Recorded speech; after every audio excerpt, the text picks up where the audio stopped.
Joining us now to talk about the midterm is Gilbert Hinojosa, the state chair for the Texas Democratic Party, and Matt Rinaldi, state chairman for the Texas Republican Party. Gentlemen, thank you both for being here. Gilberto, we'll start with you. Matt, you can follow up right after. Each of you has a minute, as always. Gilberto, let me ask you, the mail-in ballots, the new identification process, how much problems is that creating that you've been able to determine? It's a lot of confusion to a lot of voters who are used to voting by mail ballots. These are primarily elderly people who have a difficulty in going to the polling places.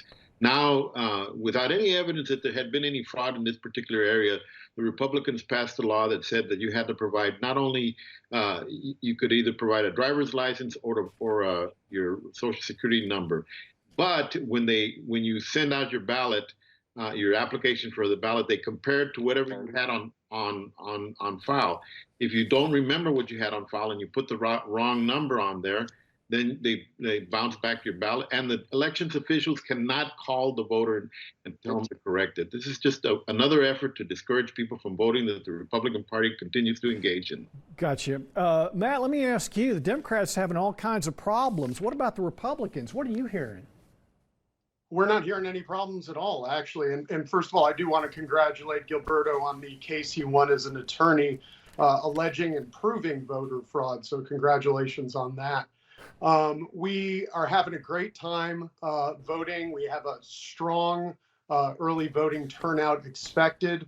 We haven't heard anything of people adjusting to the new process. However, I don't doubt there would be some adjustment period.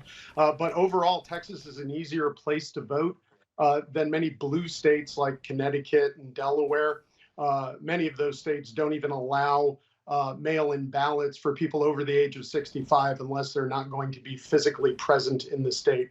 So we're looking forward to a big year. We're looking forward to a record-breaking turnout. Okay, Gilberto, let's move back to you. You've got an audience behind you as well. What's the turnout going to be for the Democrats in this primary? Are you excited about it, or is this going to be kind of a low turnout, do you think? Well, before I say anything else, I want to correct the Republican chairman. It's an absolute untruth when he says that most states don't allow vote by mail. Almost every state in the union has a better vote by mail, more accessible vote by mail program than the state of Texas. So that's just an untruth, and that's the best way I could describe it. We're expecting a high turnout. We've got a great slate of candidates up from the top of the ballot to the positions of JP, and I expect that we're going to have people going out to vote in large numbers. Okay, Matt, let me ask you, what do you expect turnout to be in the Republican primaries? I think there's going to be extremely high turnout, and it's going to be fueled with the disaster that is the Joe Biden presidency.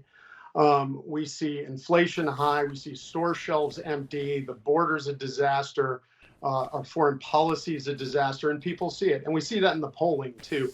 There was a recent CNN poll where people were asked, do you approve of anything that Joe Biden's done? And it listed about 40 items, including whether or not you like his cat and whether or not you like that he's trying. 56% of Americans said they don't approve of a single thing that Joe Biden has done as president. And we see that reflected in Texas. Approval rating is in the low 30s. We see independents. He has a 20% approval rating.